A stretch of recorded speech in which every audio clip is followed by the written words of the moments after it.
एक एक करके करो। अंजलि की शादी कर ससुराल पहुंचने के साथ ही उसकी सास के हुक्म शुरू हो जाते हैं। हो गई शादी, बस मौज खत्म। कल से जल्दी उठकर काम पर लग जाना है।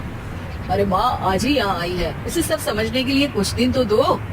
मेरे और बहू के बीच की बात है, तू घर के मामले में ना बोलियो। इस पर जतिन वहाँ से अपने कमरे में चला जाता है और सास अंजलि को काम की लिस्ट सुनाने लगती है। सुबह पहले घर की सफाई करनी है, फिर कपड़े धोने हैं, साथ में खाना भी बनाना है। एक की वजह से दूसरा काम रुकना नहीं चाहिए है। जी मम्मी जी ठीक है।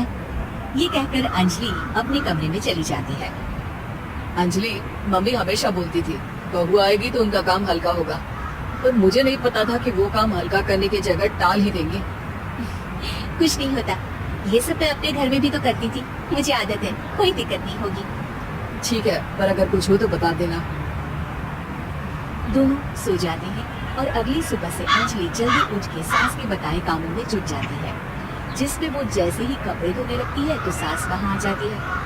अरे सुनो, ये कपड़े ऐसे नहीं धुलेंगे, सबको डिवाइड कर फिर एक एक करके अलग अलग धोने हैं। क्या एक एक कपड़ा अलग करके? एक बार में सुनाई नहीं देता क्या? वही बोला है मैंने, लग जाओ काम पर हैं? सास की बात मानते हुए अंजलि एक एक करके कपड़े धोना शुरू करती है, जिसे करते हुए आधा दिन बीत जाता है। अरे रे, सुबह से कब दोपहर हो गई पता ही नहीं चला, अभी तो खाना भी बनाना है। अंजलि भागते हुए रसोई में जाती है, जहाँ उसकी सास पहले से ही उसे खड़ी मिलती है। खाना बना लेना, देखो पहले पकोड़े तल दो और एक एक पकोड़े अलग अलग तलना, नहीं तो कोई कच्चा कोई पक्का रह जाता है। सास की हर बात में एक एक की कहानी अंजलि के समझ में नहीं आती, लेकिन फिर भी वो बिना कुछ बोले काम करती रहती है। अगली सुबह फिर वही शुरू होता है और सास एक बार फिर खाने के समय रसोई में आती है।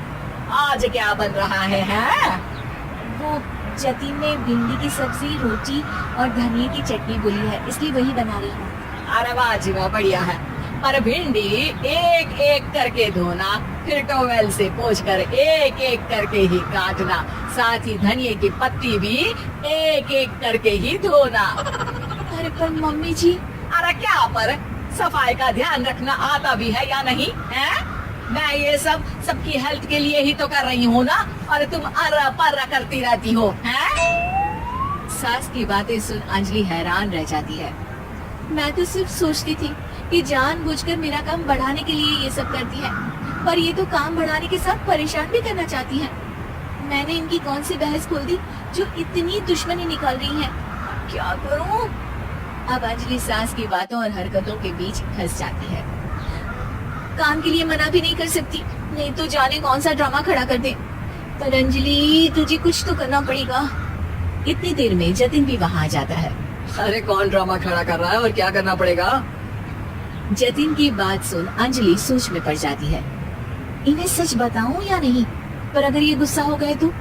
वैसे भी अपनी माँ से बहुत प्यार करते हैं, फिर उनके खिलाफ कुछ सुन कैसे लेंगे? अंजलि ये सब सोच ही रही होती है कि जतिन फिर बोलता है। अरे क्या हुआ, कहाँ खो गई? अरे नहीं नहीं कुछ नहीं, वो मैं टीवी सीरियल के बारे में सोच रही थी। यहाँ और कौन ड्रामा करेगा? अरे तुम भी ना, चलो मैं चलता हूँ। इसके बाद कुछ दिनों तक अंजलि सास को सबक सिखाने के लिए अलग अलग प्लान सोचती रहती है, पर उसे सास के एक एक करके काम करवाने की आदत बंद करने का कोई तोड़ नहीं मिलता। अगर ऐसे ही चलता रहा तो कहीं मैं एक दिन अपने सिर के बालों को भी एक एक करके सुलझना ना शुरू कर दूं। पगली हो गई है क्या? अकेले में क्या बड़बड़ किए जा रही हो? वैसे आज खाने में क्या है? आलू की सब्जी। तो फिर आलू को अच्छे से काट कर उसके कटे हुए कपड़ों को एक एक करके ही धोना है। बिल्कुल, इसे कैसे भूल सकती हूँ, मेरे जी को झंझोल। अरे बातें कम काम ज्यादा है। अंजलि एक बार फिर सास के कहे अनुसार काम करने लग जाती है, जिसमें सब्जी बनाते हुए उसके दिमाग में एक आइडिया आता है और वो सास को आवाज लगाती है। मम्मी जी सुनिए जरा, इधर तो आना। अंजलि की आवाज सुन सास रसोई में आती है। अरे क्या हुआ, क्यों गला फाड़ कर चिल्ला रही हो? कुछ नहीं, वो सुबह कपड़े धोने की जल्दी में नहाई नहीं थी और अब शाम की पूजा भी करनी है, तो आप जरा सब्जी देख लीजिए ना, तब तक मैं नहा कर आती हूँ। अंजलि सास को रसोई में छोड़कर नहाने चली जाती है। इसी तरह देखते देखते 4 घंटे बीत जाते हैं, लेकिन अंजलि बाथरूम से बाहर ही नहीं निकलती, जिसे देख सास उसे आवाज लगाती है। अरे बाथरूम में ही समाधि लगा ली क्या? यहाँ सब्जी बनकर ठंडी भी हो गई और अभी तक तेरा नहाना खत्म नहीं हुआ। मम्मी जी, जैसे आप कहती है ना, मैं वैसे ही एक एक करके अपने बाल शैम्पू कर रही हूँ।